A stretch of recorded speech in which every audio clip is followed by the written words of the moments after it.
Salut chers amis, bonjour, restez avec moi parce que je vais vous parler en rapport avec les deux vidéos précédentes. Je vais vous parler de ça. Je vais essayer de développer, je ne sais pas si j'aurai le temps en 20 minutes, hein, de ça et de ça et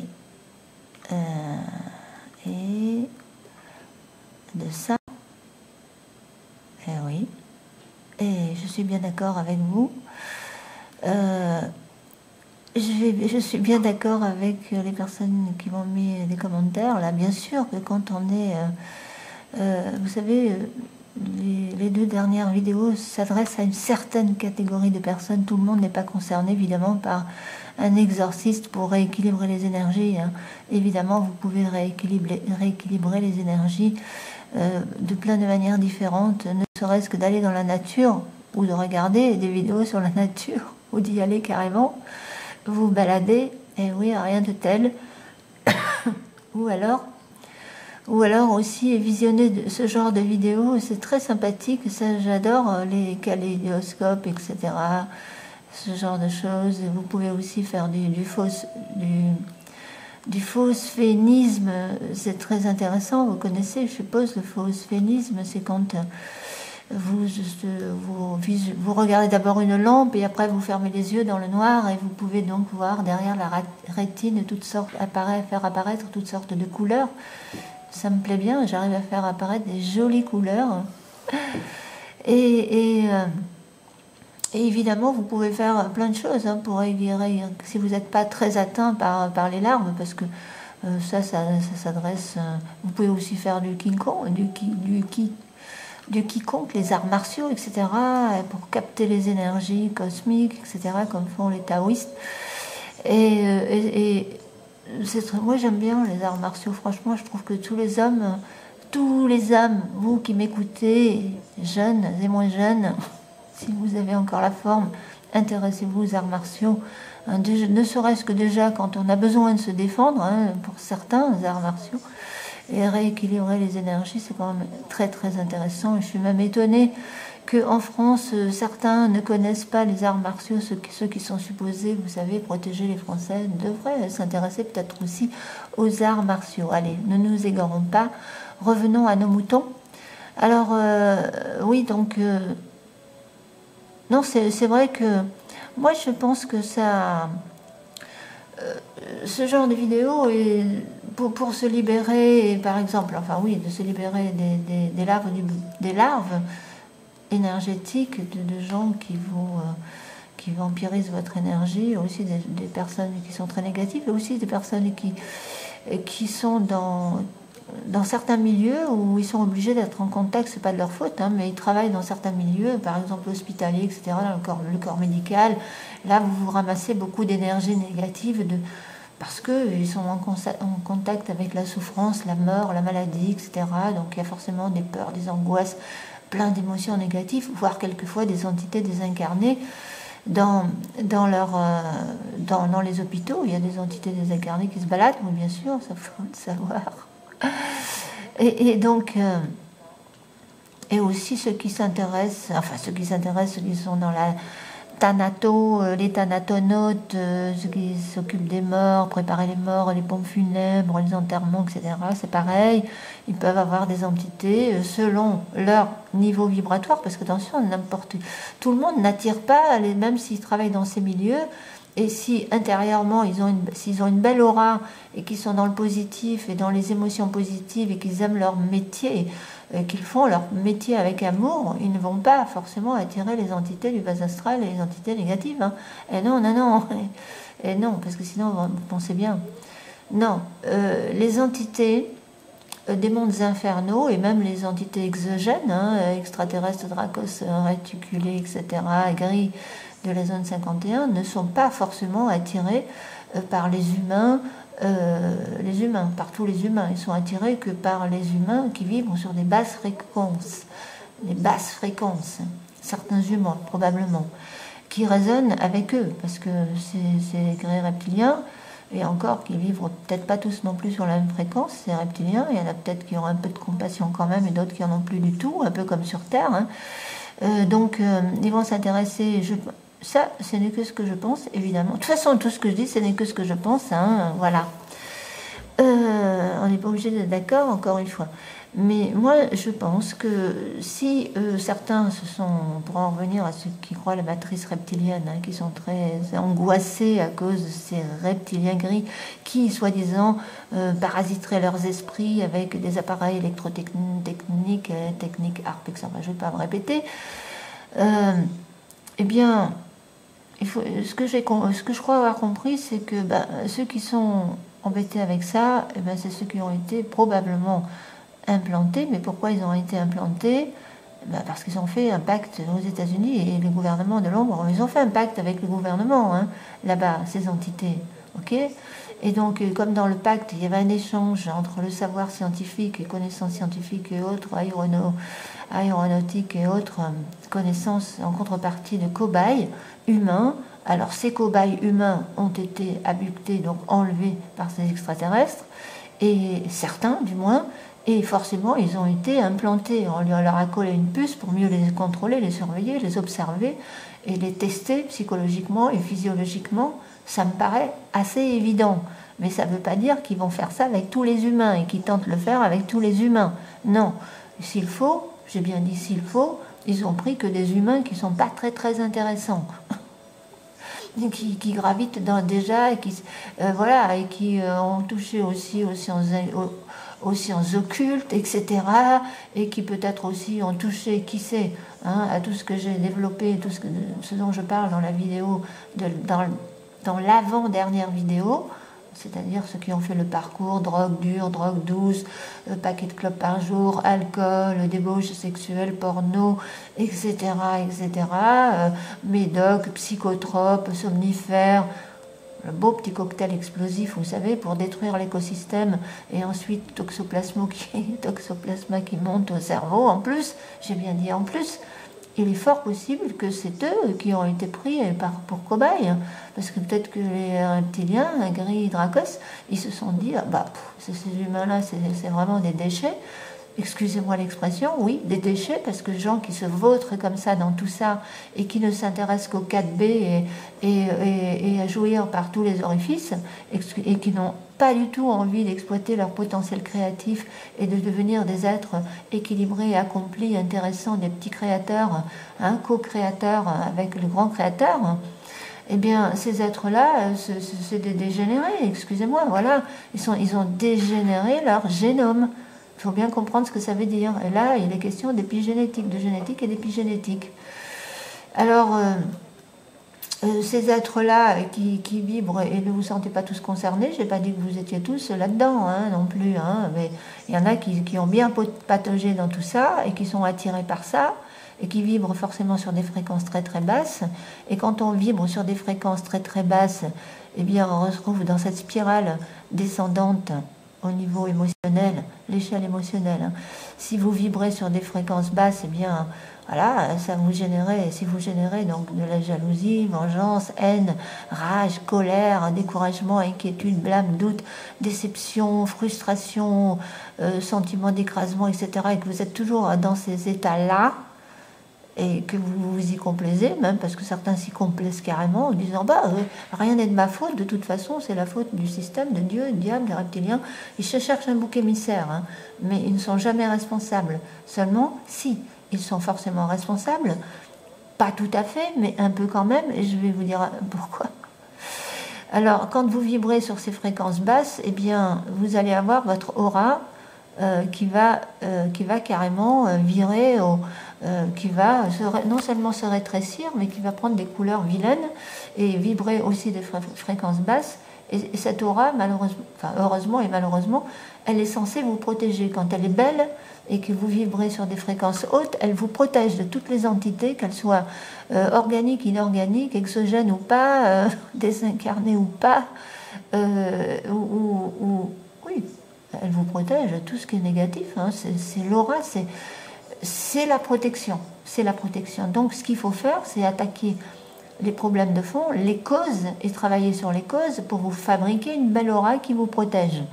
Parce que si vous ne faites pas ça, Tout le reste, c'est des coups d'épée dans l'eau. Vous pouvez toujours passer votre temps à vous nettoyer votre aura, rééquilibrer vos champs énergétiques, mais si vous attaquez pas la cause principale, si toutefois vous avez été dans ce truc-là, dans cette spirale négative, eh bien, vous n'arriverez à rien.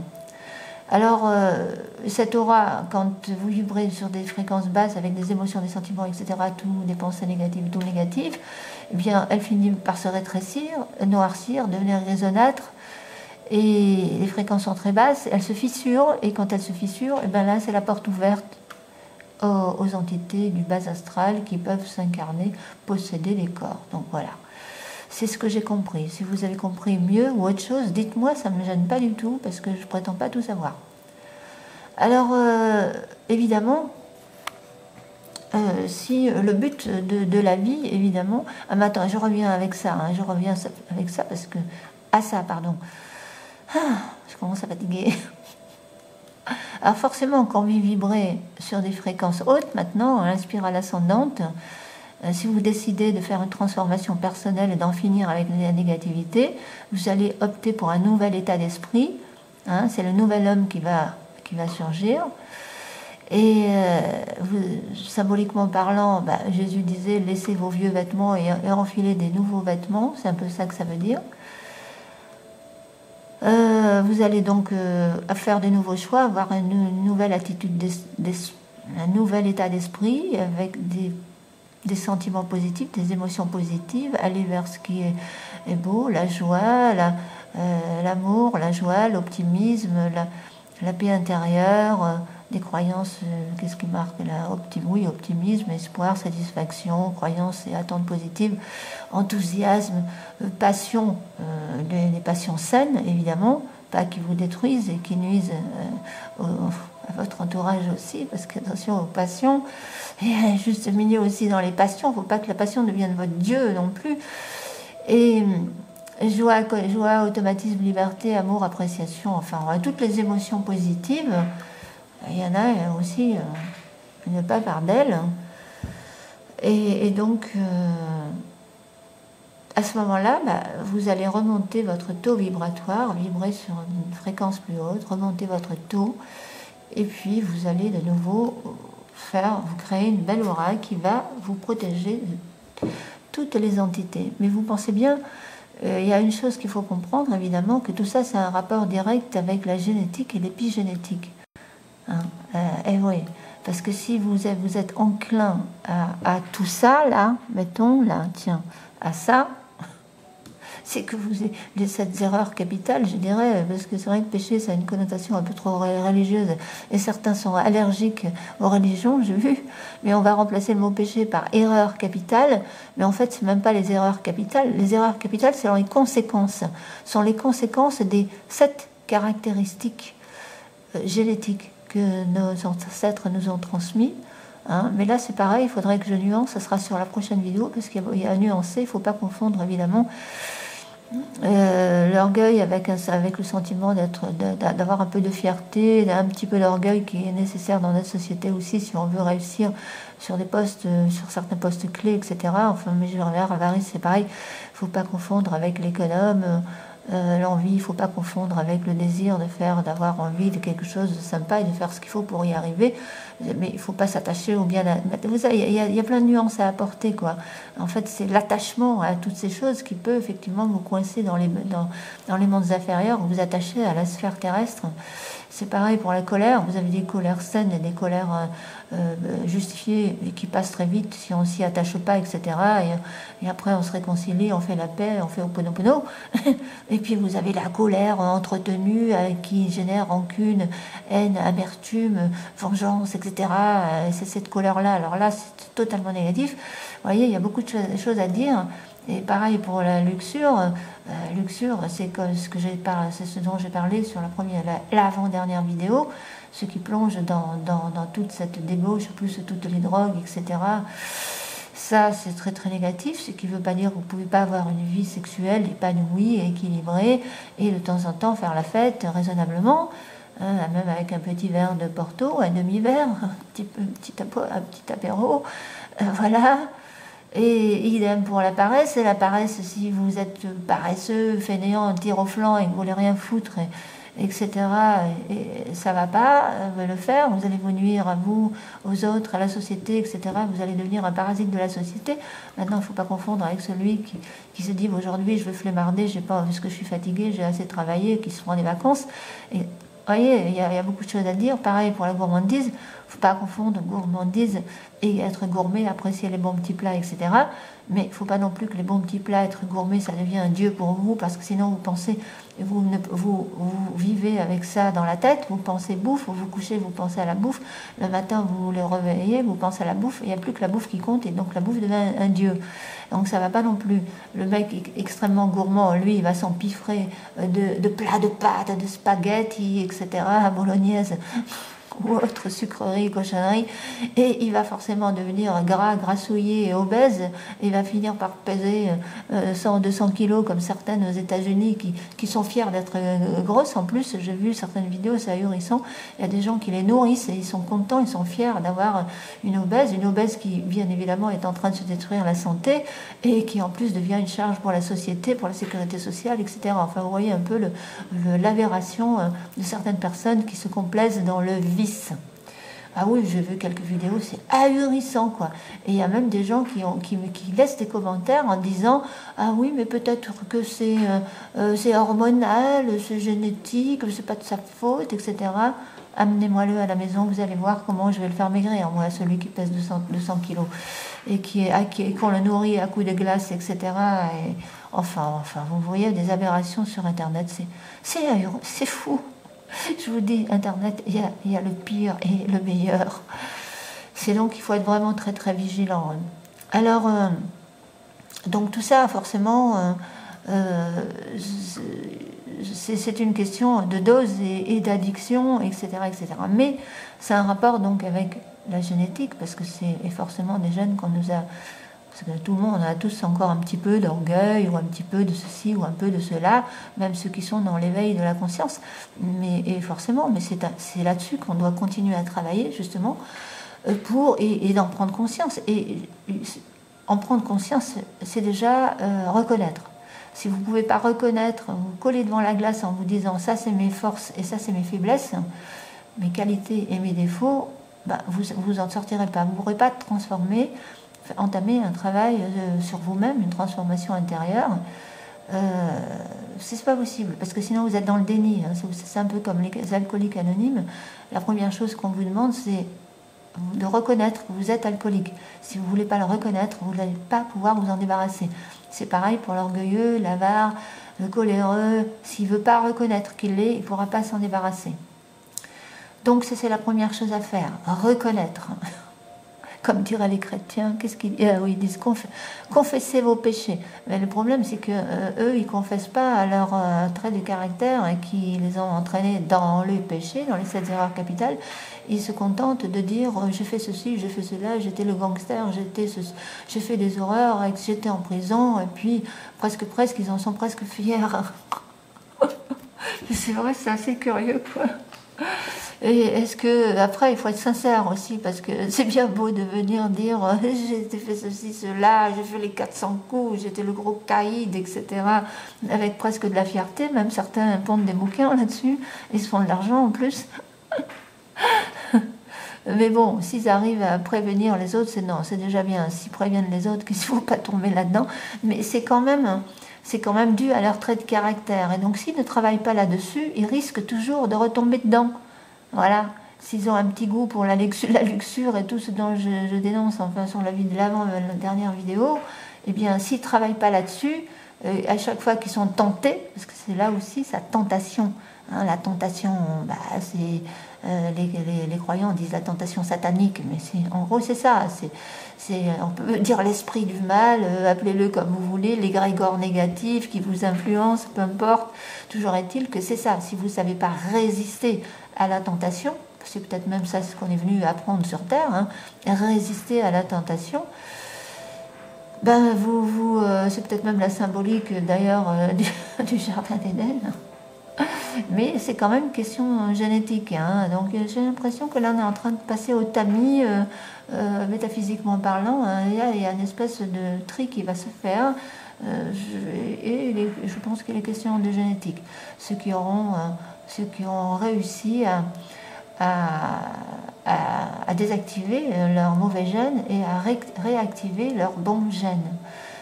À réactiver, ah oui, avec, alors ça c'est très intéressant, vous savez, l'épigénétique, c'est quand même assez récent, hein, ces découvertes sur l'épigénétique. On peut maintenant, paraît-il, quand on s'est planté, par exemple, en étant influencé par nos mauvais gènes, on peut redresser la barre et puis faire des choix, parce que l'épigénétique, c'est ça, c'est quand l'extérieur, l'environnement, agit directement sur le génome et le fait dégénérer ou régénérer. C'est énorme quand même.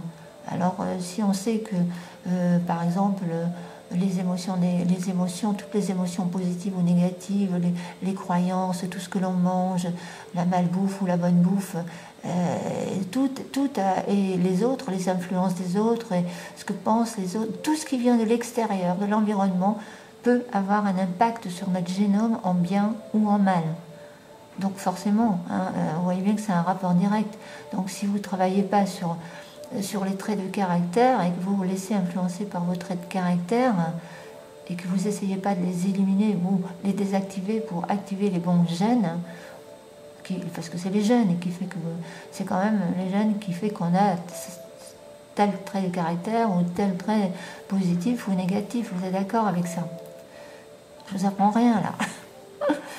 Mais je crois qu'il faut en avoir conscience. Avoir conscience et la prise de conscience que là, un tel trait de caractère nous fait avoir tel comportement, nous fait générer telles émotions négatives qui fait qu'on vibre sur des basses fréquences et qui fait qu'on attire des entités de toutes sortes, incarnées, désincarnées, négatifs.